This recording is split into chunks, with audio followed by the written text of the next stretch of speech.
Hello again, wonderful people. We are back for another episode of Olivia and Viv's major project podcast talk show thing. Hello. Hello. We will now be in this episode discussing more of the physical space of our piece and what different elements are influenced by and how we've come to our current idea of what the layout of the space is going to be like. We started talking a bit in the last episode of how we're going to have the interviews that we're doing on screens displayed around the space, but now we're going to be getting into more specifics so we can give you guys more of an actual concrete idea of what the space is going to look like when you walk into it and why we've made the decisions that we have. So Viv, would you like to take it away? Yes. So we talked about the physical space and kind of like both of us had very different ideas. So kind of like we talked about what would then eventually serve the piece the most, and we concluded into this U-shaped space within obviously the actual performance space is about like a rectangular room, but creating a U-shaped space with 5 or so screens. So when you enter into the space, you kind of enter from the opening of the U. At the end of the space, you get a bigger screen that we have a live camera on, and you get specific where you get like smaller screens of the interviews that are going to be shown in the space in order to have or facilitate the platform for the female presenting people that we are interviewing for this piece. The overall space is it is more the structural elements of the object in the space are defined by the screens, but we will also have chairs and tables in the middle of it where people are able to access QR codes with more information and links to our research and links to also our primary source of research as well, kind of like the breakdown of what we have been doing in order to inform this piece even further. And the chairs and the tables obviously are also to tie into the idea of this being, while very avant-garde, still an installation of a sports bar restaurant sort of setting. So yes. The idea of having the screens all around is representative of that as well. Because the typical sports bar restaurant has a TV next to every single table playing different sports games all at the same time. It's very loud in the space with a bunch of different games and athletes, interviews playing all around. So that was our initial idea for the screens, is that we want it to feel like that sort of setting where you can sit at your table in the restaurant and have screens all around where you're watching the games and the interviews. But then, of course, we'll be playing our own interviews on those screens. And Viv also mentioned we're thinking at the moment of having 5 screens. Our current idea is that 4 of those would be playing the interview material that we've shot, which will be presented in the form of a sort of 60 minutes documentary. Here are celebrity athletes in the spotlight and what's their experience. And we'll be getting more into the actual idea of those interviews later, but just to give you an idea of what's going to be playing on those screens very vaguely. And we're thinking that for the 5th screen, it would perhaps be a larger projector, not a huge one, but a small to medium-sized projector that would serve almost as a sort of kiss cam that you might get at a basketball or a baseball or other kind of sports game.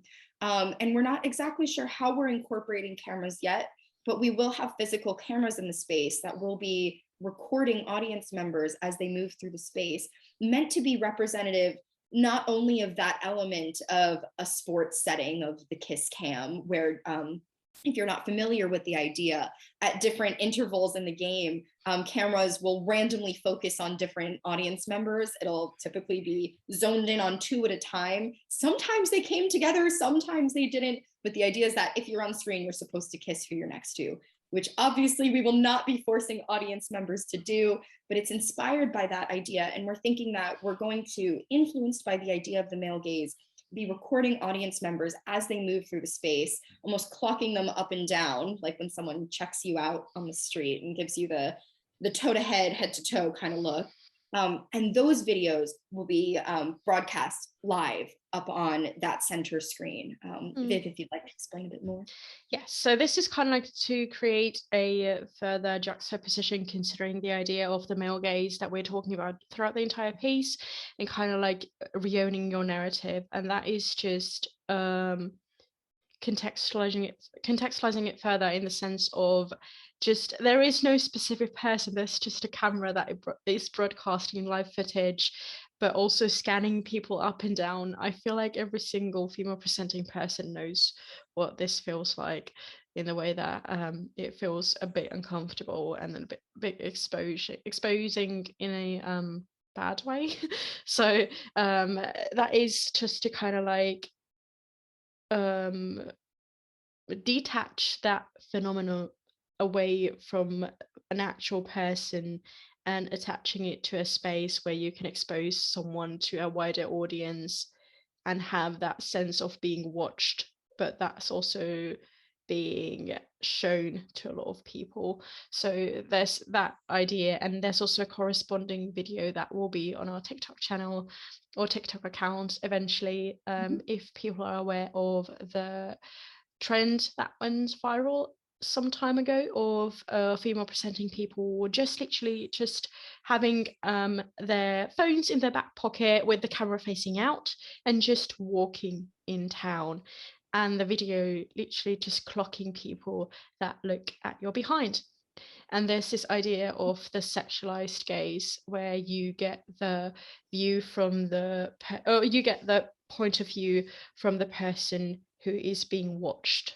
And that is again creating a juxtaposition with the live footage. And that I believe that we talked about potentially that being a QR code that people can access on their phones, but also I kind of still hope to have potentially a vertical screen in the space of having this footage displayed. However, we're here for the kill your darlings bit. So if it doesn't serve the final product, it's not going to be in the final product. So I am happy to have a discussion on that.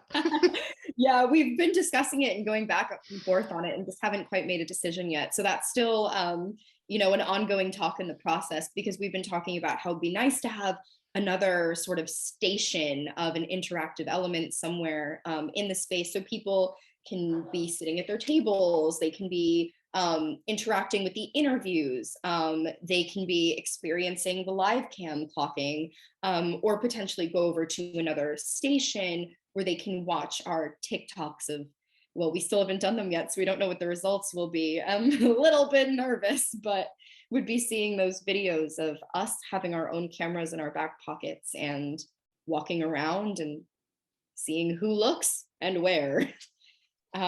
So we've talked about that potentially being another screen, or we've also toyed with the idea of, how social media fits into all of this, and how male gaze, both externalized and internalized, is very present in social media and influencer culture, and how for that reason it might be nice if people would be able to access it on their own phones and actually be able to go onto the TikTok and experience social media that way and see a manifestation of male gaze in social media. But again, it's still an ongoing conversation. Yes, and what I feel like is even more is more impactful in that sort of thing where you can access it on your phone and access it through a platform that is very, very familiar for especially the younger people attending. I feel like a lot of the people attending are younger millennials and older Gen Z people. So because of the nature of it, even people who don't have TikTok on their phone, they don't have that app and aren't familiar with it, would still be able to access the videos just by scanning the QR code. It would take them to the videos on TikTok. So it's still accessible for everybody. Yes, and I feel like because the platform is so huge at the moment, it's going to be even more impactful because these are trends that have circled around the TikTok, and a lot of people are very familiar with them. And there's what I'm hoping, if they haven't clocked onto it already, what I'm hoping is this moment of realization of going, oh no, that makes so much sense, but why are people doing this? Like, that is a manifestation of what we're talking about just applied to the real world. and Mhm. people being able to access that and being like, oh no, people actually, like, people online do these things and support this sort of mindset in order to bring a marginalized group of people down. So we will get later in an upcoming podcast episode into the narrative Very of the soon. piece, into the narrative of this piece that is more influenced by the interviews that are played on the screens. But I feel like there's so much going on there to begin with that it needs its own episode. I see you nodding. I see you nodding. So much. Yeah, so we will get more into that one, and that is going to be more of a defining feature in the narrative, but as of right now, I feel like this is the kind of like gray area that we've been juggling in for a good while. How do we apply ourselves into the physical space, considering there's so much going on technologically already, without it seeming too cramped or without us seeming out of place?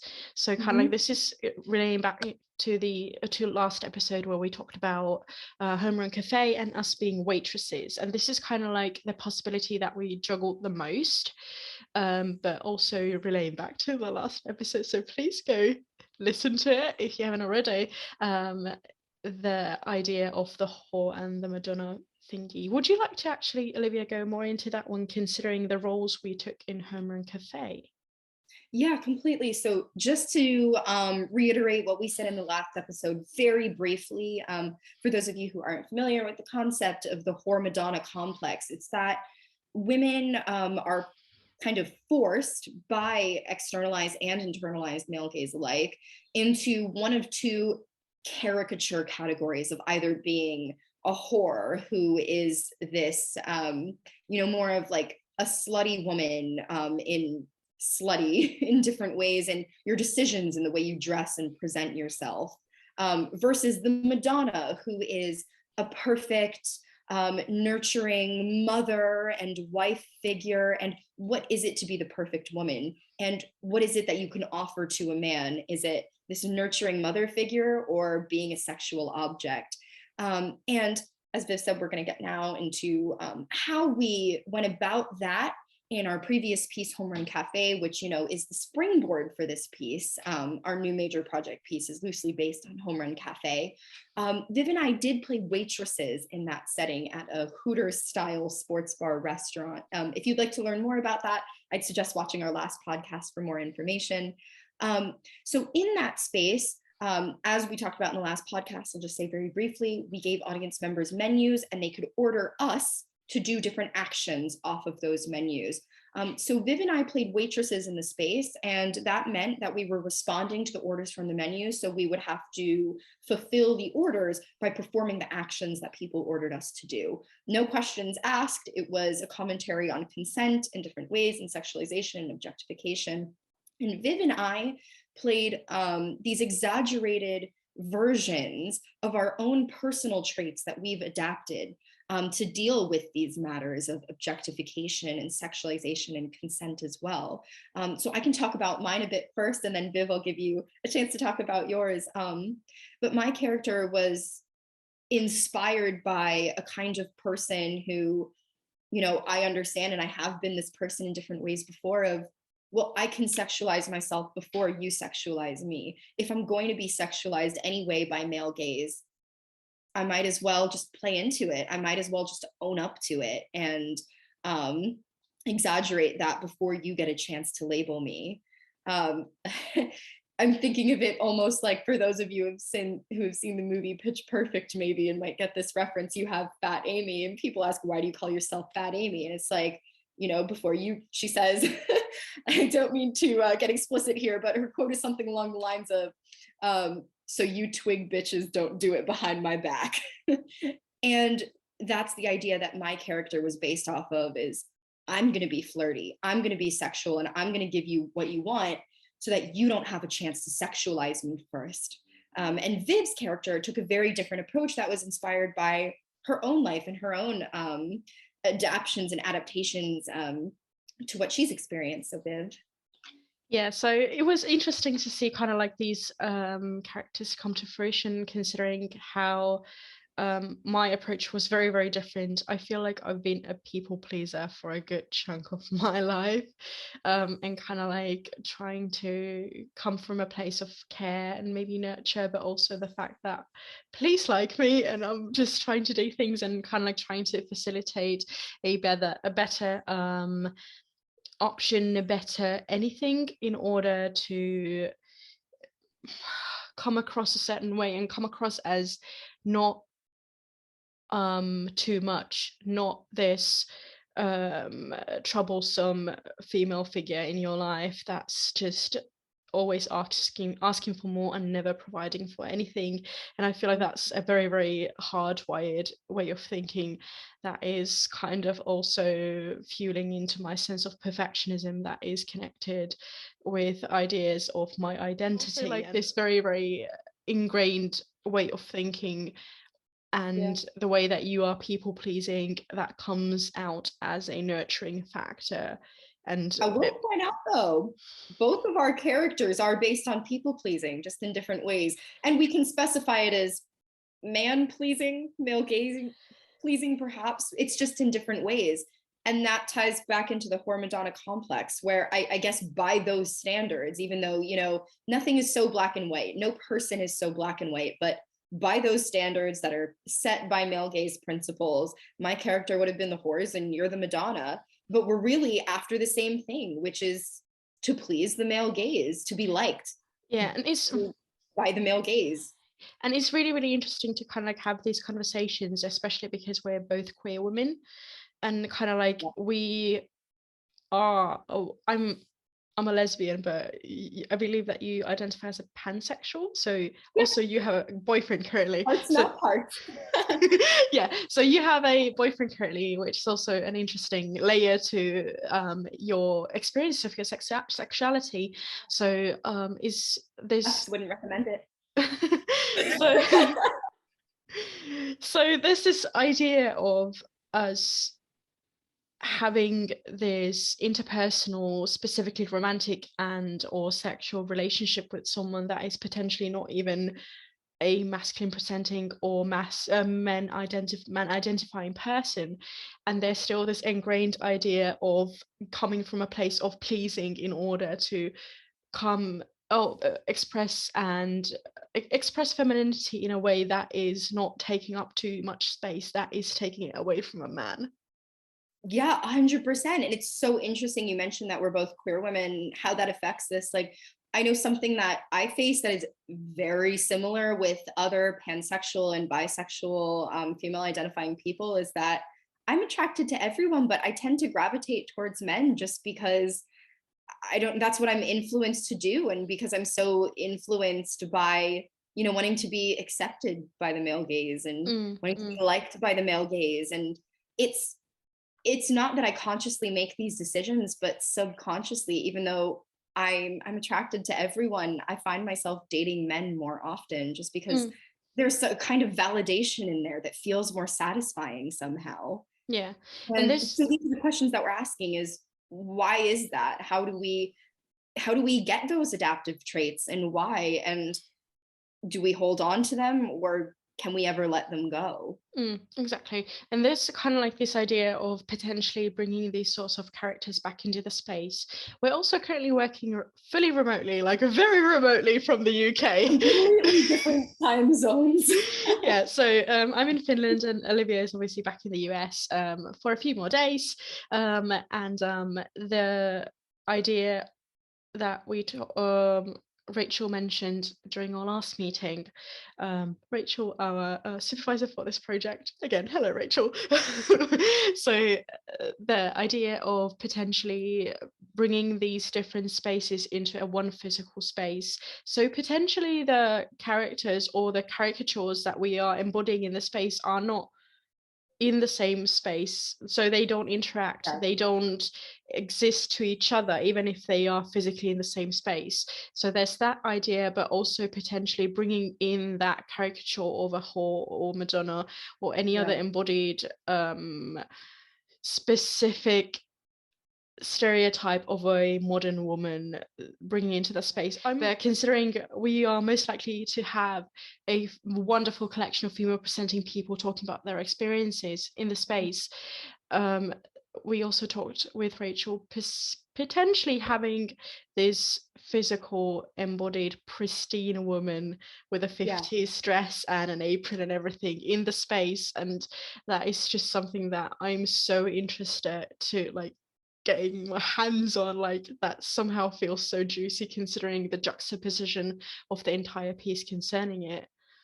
Yeah, and that's something that we're still talking about at this point is, as we've just narrowed down our research goals and our research question, knowing that it's about male gaze specifically and how female presenting people experience male gaze, externalized and internalized.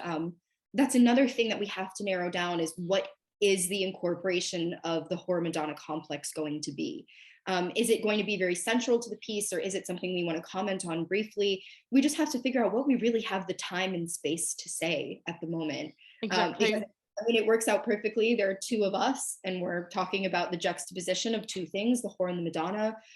So we have all these questions at the moment. Is that if Viv and I are currently just our current idea is that we're going to be waitress figures in the space, and that might evolve over time. But if we're just focusing on that right now, is one of us the horror waitress and one of us is the Madonna? Are we both the horror? Are we both the Madonna? Is there an evolution at some point where we switch roles, where we evolve? And we don't have answers to these things yet. And I feel like it's one of those things that as we begin the interviews and we learn more from the female presenting people that we interview about their experiences, as we start to incorporate those in the space, we might get more of an idea of what the space is going to look like and what our role in it should be, what's lacking and what we need to say. Because this whole thing is going to be based on the research that we're doing, interviewing these women and female presenting people and the readings that we do. So as we learn more, I think we're going to get a clearer idea on that. But these are all questions that we have at the moment, and there isn't a right or wrong answer yet. It's just we're toying with what do we want to say and how do we want to say it. Exactly. And I feel like the thing that I do really like about the Madonna figure is the nurturing side of it. So kind of like bringing that sense of care into the space. We talked about shock and care with our last piece, and we received some feedback about it being more shock than care, which I completely see where that is coming from. And I feel like adding a care aspect or a more prominent care aspect into this piece is going to be beneficial for its delivery. However, it's kind of like that is going to be very much a prominent feature in the space. So adding a care aspect is going to be more for the benefit of the participants in the space, or the audience members, if you will. So kind of like just having an outlet where they can feel like they are constantly supported in their journey of experiencing the deconstructed male gaze. I feel like that's going to be also that's going to aid them in their journey of kind of like thinking through this phenomena. Yeah, and we're talking about incorporating that through the menu meaning inspired by our previous piece, Home Run Cafe. Again, if you'd like to hear more about how the menu function, I would definitely suggest watching last podcast, giving that a listen. But I did mention also just a few minutes ago about how the menu incorporates allowing audience members to order us to do different actions as waitresses who are fulfilling the orders. So what we're toying with at the moment is that the menu last time was definitely more of a shock element. It was a commentary on consent, as Viv and I were forced to do some, sometimes sexual in nature or suggestive actions without really being able to say no. This time, we're thinking that the menu would be more of an act of care and would give audience members kind of an outlet.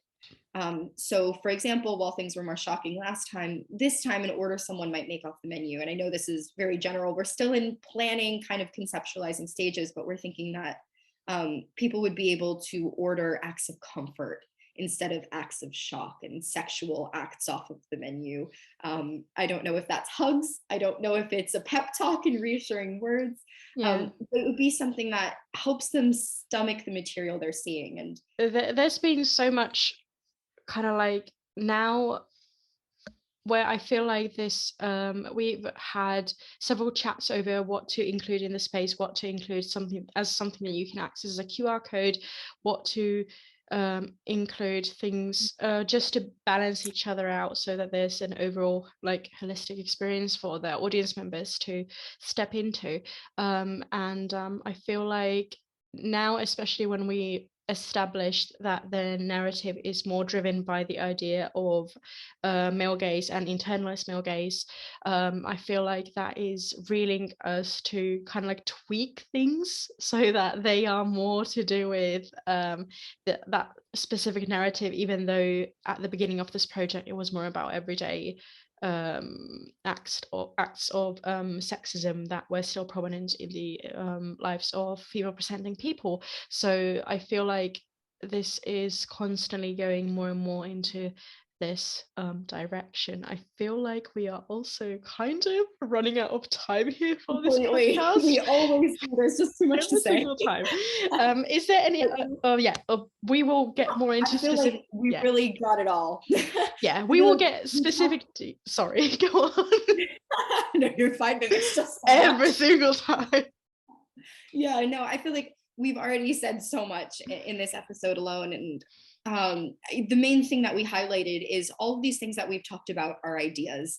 They're constantly evolving. They're questions that we have of not this is the way it's going to be, but would this work?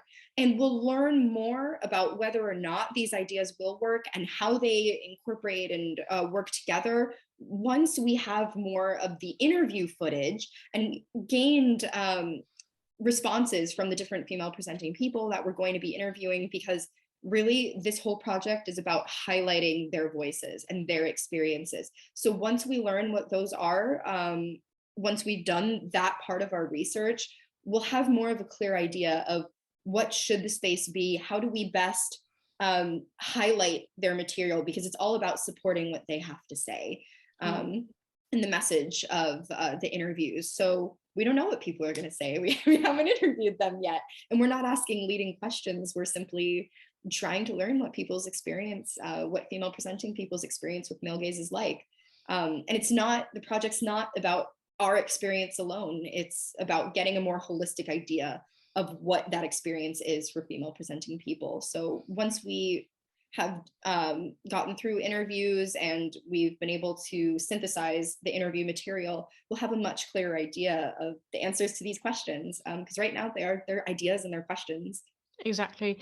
And I think that the next podcast, if nothing else, we could go through the interview questions and kind of like the ideas for the screenings for the actual space.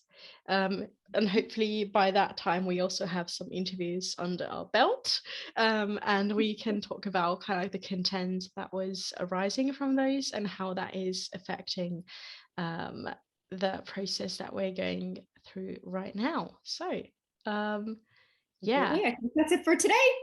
thank you so much for joining in. And we'll see you next time. Bye bye.